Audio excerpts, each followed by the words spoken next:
How else can China enter the North American market without the US government impeding the spread of cheap cars? The answer is simple: by force, through humiliation and high tariffs.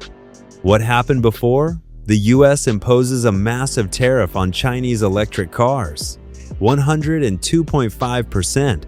Chinese cars become practically gold. It seems unprofitable for American companies to buy them. And then something completely unexpected happens. Alphabet, the company that owns Google, is importing over 3,200 Chinese Zeekr electric vehicles for robotaxis into the US through Waymo. And these aren't just a few experimental vehicles. Over 2,600 vehicles were imported in 2026 alone, and hundreds of Zeekr vehicles simultaneously ended up at Waymo's Arizona facility. But the main question isn't even why Waymo chose a Chinese car. The main question is, why is the company willing to pay US tariffs to import it from China instead of simply using an American platform? And the answer is much more interesting than it seems. Let's start with the car itself. We're talking about the Waymo Ojai, a vehicle based on the Geely SEAM platform and built by the Zeekr brand in China. Moreover, this vehicle was originally designed specifically with autonomous taxi requirements in mind. It has an 800-volt electrical architecture, a 93 kilowatt-hour battery, and a single electric motor producing approximately 268 horsepower. But the most interesting part begins on the inside. Waymo doesn't source a complete self-driving car from China. Zeekr actually supplies the vehicle's underpinnings, the body, battery, and electric powertrain. Then, in the US, Waymo's equipment is installed and the 6th-generation Waymo driver system is integrated. In other words, it's a rather unusual hybrid. China makes the car. America turns it into a robotaxis. And it's this diagram that helps us understand the entire economics of the project. The Waymo Ojai comes with 4 LiDAR sensors, 6 radars, and 13 cameras. Moreover, the 6th-generation Waymo driver was developed to reduce hardware costs while simultaneously expanding the system's capabilities.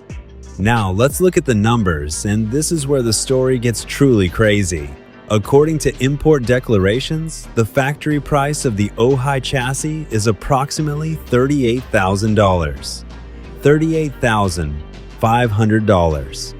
Adding a 102.5% tariff, the chassis cost after the tariff comes to approximately $78,000. At this point, one might say, that's it, the project is pointless. But Waymo has already reported that the 6th-generation hardware costs approximately $25,000. That works out to about $103,000 for the vehicle platform plus the autonomous hardware even before final integration in the US. Sounds expensive? Absolutely. But now comes the key comparison. Previous Waymo robotaxis based on the Jaguar I-Pace were priced at around $200,000 per vehicle, including the autonomous system. By the way, let me know in the comments if you've ever used a Waymo robotaxis or just driven a Jaguar I-Pace. So, even with the hefty 102.5% tariff, the Chinese platform potentially offers Waymo significant savings. According to these figures, the figure is approximately 48.5%. And this raises a very awkward question for the American auto industry. If an American company working at the forefront of autonomous transport is willing to pay a hefty tariff for a Chinese vehicle platform, does that mean the issue is no longer political? Perhaps the issue lies in cost, production speed, and the willingness of Chinese companies to create vehicles specifically for new forms of mobility. And this isn't just any random car.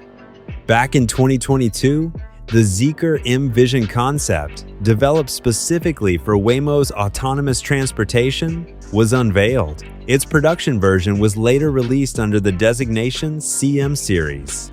This means that this project wasn't created as a regular car that someone later decided to turn into a robotaxi. It was conceived from the start around this idea. And now comes the interesting part. American consumers can't just walk into a dealership and buy this Zeekr as a regular electric car. But the American market is already receiving the Chinese automotive platform in a completely different form as the basis for a driverless taxi. And this is potentially much more important than it seems. Because if robotaxi truly becomes a mass market option, the question will no longer be who sells more cars to private owners. The question will be who can produce millions of cheap, reliable, and specially adapted platforms for autonomous transportation. And here, China unexpectedly emerges as a very serious competitor. And the situation becomes even more interesting because of politics. Waymo's use of Chinese vehicles has already drawn criticism in Washington.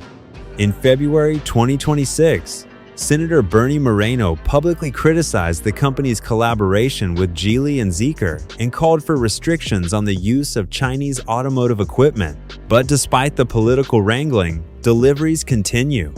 And now we see hundreds of Ojai vehicles at Waymo's American facility in Mesa, Arizona. So we're facing a very unusual situation. The US is trying to protect its own automotive market from Chinese competition with massive tariffs.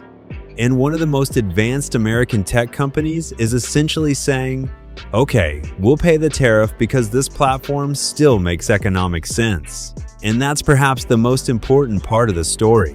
This doesn't necessarily mean that Chinese cars will be appearing en masse at American dealerships tomorrow, but it demonstrates something entirely different. The Chinese auto industry can already penetrate the American tech ecosystem even when direct access to the consumer market is extremely limited. And now I'm really interested in your opinion. If Waymo is willing to import thousands of Chinese Zeekrs even with a 102.5% tariff, what does that say about the competitiveness of Chinese electric vehicles? Is this a smart business model for Waymo or a warning sign for the American auto industry? Let me know in the comments whose side you're on, China, which has learned to make such platforms, or the US, which is trying to protect its own production. Subscribe to our news about the development of Chinese automobiles. Bye everyone.